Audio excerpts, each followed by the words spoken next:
Babylon's shocking tradition of auctioning wives. Imagine a world where marriage wasn't about love, romance, or even personal choice. Picture a society where young women stood on auction blocks like precious commodities, while men bid on them with silver and gold.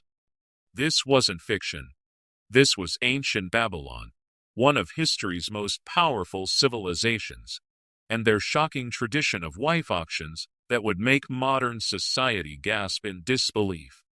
Today, we're diving deep into one of history's most controversial marriage customs that existed over 2,500 years ago in the heart of Mesopotamia. Prepare yourself for a journey into ancient Babylon's marriage marketplace, where beauty determined destiny and wealth decided love. The ancient Greek historian Herodotus first documented this extraordinary practice around 450 BCE in his famous work, The Histories. According to his account, the Babylonians had developed what they believed was the wisest system for arranging marriages in their society. But wisdom, as we'll discover, was measured very differently in those times. Picture ancient Babylon, at its height, magnificent ziggurats reaching toward the heavens, bustling marketplaces filled with merchants from distant lands, and the great Euphrates River flowing through the heart of the city. In this cosmopolitan center of trade and culture, once a year, something extraordinary would happen that would determine the fate of hundreds of young women. Here's how this shocking tradition worked. Every year, all the unmarried women of marriageable age from each village would be gathered together in one central location. These weren't just any women. They were daughters from families across the social spectrum, from wealthy merchants to humble farmers. Age didn't matter much. But one thing was crystal clear: once you were of marriageable age, you participated whether you wanted to or not. The auction followed a strict and calculated system that reveals much about Babylonian values. The auctioneer would begin with what they considered the most beautiful woman.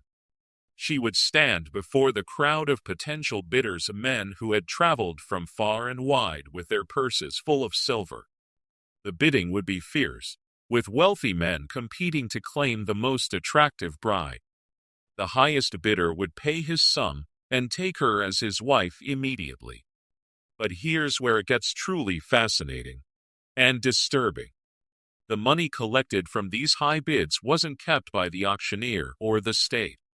Instead, it was used to fund the rest of the auction in a way that would shock modern sensibilities. After the most beautiful women were sold to the highest bidders, the auctioneer would move to the other end of the spectrum.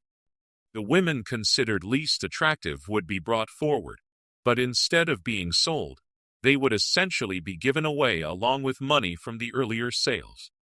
The auctioneer would ask, "Who will take this woman for the smallest sum?" And men, attracted by the financial incentive, would bid on how little money they would accept to marry her. This created a disturbing economic balance where beauty was literally converted into currency, and the money from selling beautiful women was used to pay men to marry those deemed less attractive. Every woman, regardless of appearance, would find a husband by the end of the day.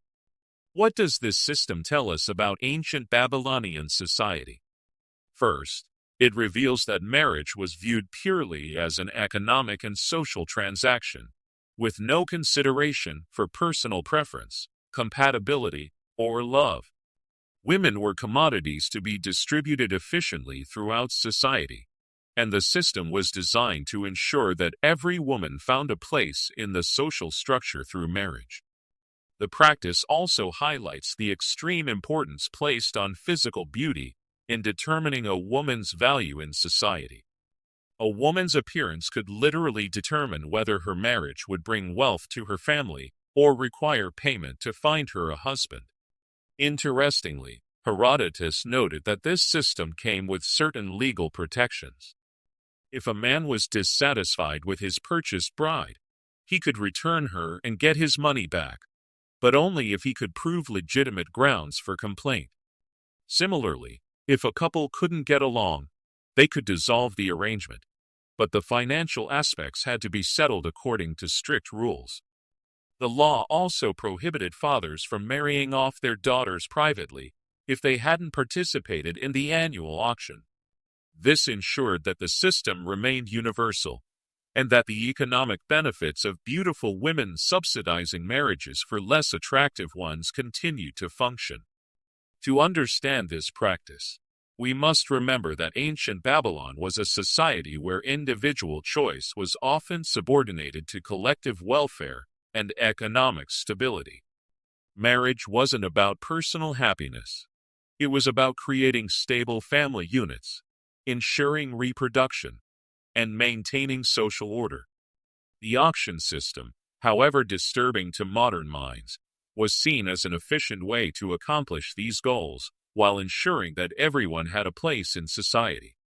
The Babylonians also believed this system was more fair than other contemporary marriage customs.